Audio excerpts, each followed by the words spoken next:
And I was having a chat to Alzari this morning, actually. Well, that's it. We'll come back to it because David Miller has got a short one. He's punished it away over deep mid-wicket for a hero maximum to finish things off, and the Royals go 4 from 4. And a very happy skipper and a very happy camp, I would say. They have dominated the Kings here tonight in the Royal battle. Yeah, so this coming segment is going to be fast and furious like the CPL. Another impressive performance from the Barbados Royals, defeating St. Lucia Kings by 6 wickets at the Darren Sammy Stadium in Gros Islet, St. Lucia. This happening Thursday night. The Kings batting first and posting 169 for 6. Tim David batting at number 6, top scored with 40 from 23 deliveries. Hayden Walsh Jr. picked up 2 for 19 with a pretty solid economy rate as well. Now set 170 to win. The South African Corbin Bosch hit 10 fours and 1 6 and 81 of 50 deliveries as the Royals eased to 175 for 4. Bosch's player of the match effort helped the Royals win with 9 deliveries to spare. Let's get the thoughts now of both captains, starting with the Royals skipper David Miller. It was a really good wicket, and it has been for a while now, so restricting to 169, I was really pleased. A couple errors here and there, but I mean overall the bowling performance was superb, and then with the bat the guys were really clinical. In the Caribbean we say that every joke has a fraction of seriousness about it, so defending a total in that due, what's it like? It's tricky. I mean, you don't want to use it as an excuse, but I was just saying to him now, I think it's the first time I've changed 5 balls in one innings, because it gets, I mean, the grass is quite tacky, quite thick, so that seam just gets really flat, but you still got to find a way to do the things right. I thought from a batting point of view would have liked 10 more runs, especially with those 2 big boys in there at the end, but even with that the guys batted really well, and they took that power play, really broke our back, and then it's really difficult to get it back because the ball just skids on really nicely. Yes, we are joined now by commentator Nikhil Uttamchandani as we discuss whether the Royals have inched into the favourites chair given the early season form. Nikhil, when we spoke to you last time, you did heap some amount of respect on the Barbados Royals, and they appear to be delivering.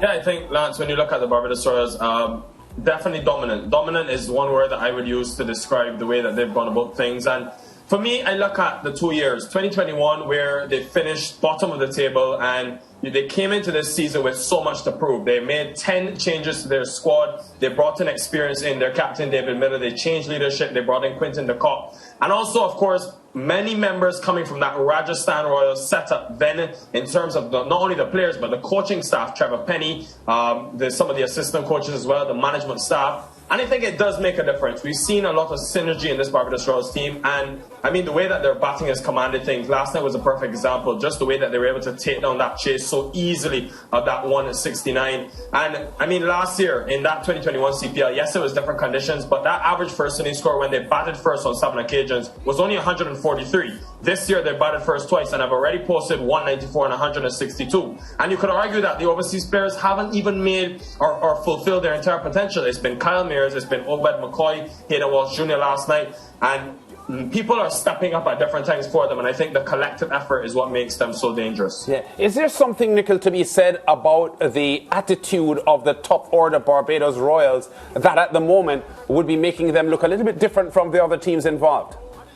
Well, not only different from the other teams, I'll say different from their 2021 season as well. It seems like fearless cricket at the top.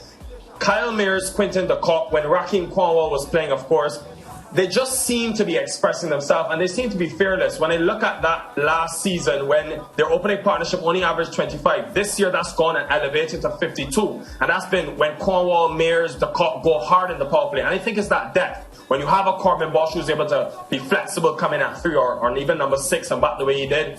Have a David Miller who's done it time and time again. Jason Holder, who we know is a West Indies all-rounder. And then even Devon Thomas, who they played at times. We know that Obed McCoy and Hayden Walsh Jr. are capable with the bat as well. So I think that added depth is allowed them to play that fearless brand of cricket, and I think it's what's separating them from some of the other teams because they're not afraid to lose, and with this cushion after winning the first 4 games, it will only continue. Yeah, a couple of days ago when we were discussing how open the tournament is, 3 of the 6 teams were winless. A couple of days when we were talking. Now since then we have had the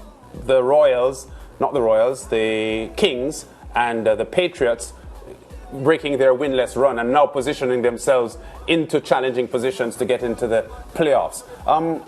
The Warriors, the only team at the moment without a win. How competitive is this looking? We know that the Royals are looking solid with their perfect record at the moment, but we know how this tournament is. It's about getting to the playoffs and then delivering when you get there. So how open is this tournament still? I think extremely open, Lance. And what has made it even more interesting is that rain that we had in St. Kitts. A couple of games affected by rain in St. Lucia as well. And what it means then is that you have teams where you're not really sure if they've met their full potential as yet. Someone like a TKR, that game, I don't know if it's the best measuring stick because they were trying to go hard in the power play because they knew the inclement weather was coming. They are a team with match winners who can win big moments and even go on to win this tournament. I'll say, yes, the Royals have been dominant in their first 4 games, but don't forget in 2019, the Guyana Amazon Warriors won every single game except the final and were defeated. So this T20 format can go either way. Very open. I think watch out, as I said before, of that Tallawahs team. But these next 2 games for the Barbados Royals, I know we focused a lot on them. 2 against the Tallawahs and 1 against TKR. Could tell me if they really have what it takes to go all the way and beat up those favourites. Or it could tell me if they need to continue to make some adjustments. And I think they'll be tested in these upcoming 3 to 4 matches. Yeah, we're going to have time to talk about the other teams, likely teams, some other time. Today's the Royals' time, Nikhil.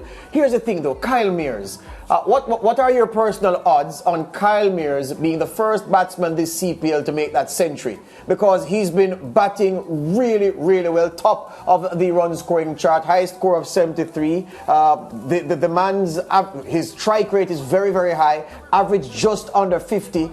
18 boundaries, 12 sixes, the second highest number of sixes behind that in the whole tournament is about 7 or 8. He is in the form of his career. Are you concerned his form, his good form, may be coming too early in the tournament, Nikhil? No, not when I think about Kyle Mears. And I think that change in terms of last year to this year, the international cricket has helped his game in immense ways. When I look at him in the T20 format, I see temperament. I see, responsibility at the crease. And definitely, George, if I had to pick one player right now, I know it's easy because he's the leading run scorer, but it's that temperament in the way he's gone about things, being aggressive in the power play, but being very selective to certain deliveries, taking on certain matchups against maybe the left-arm seamer or the left-arm spinner, favouring and looking towards that smaller side that we had at Warner Park. He just looks to be very responsible at the crease, and I think that is exactly what the Barbados Royals have needed at the top of the order. And I wouldn't say that this is short term. I think he's going all the way and could have a breakout season. And it's so important not only for Barbados Royals, but for West Indies fans, because of course he will be very important to that World Cup come later this year. All right, last question for you, Nikhil. Here's the thing. You hinted at it, but I'm going to put it up substantively now.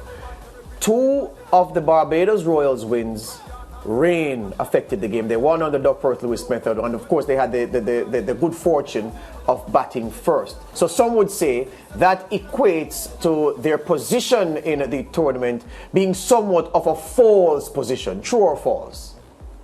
I think that's false, George, and I say that because I don't think it's only the batting that's shown through. The additions that they made in that bowling lineup as well, having an Obed McCoy, who was one of the best death bowlers, not only in the Caribbean, but I would argue in the world before that injury, Jason Holder with his slower balls. We even saw Hayden Walsh only play the last 2 games and has been very impressive. When I look at the bowling lineup, I see a lot of different options at the disposal of David Miller, who he can turn to in different times. And for me, that is what has made them and this run, not only the batting performing and improving, but that bowling lineup in different situations, the Drew factor on smaller grounds, more spin conducive conditions. This Royals team is strong.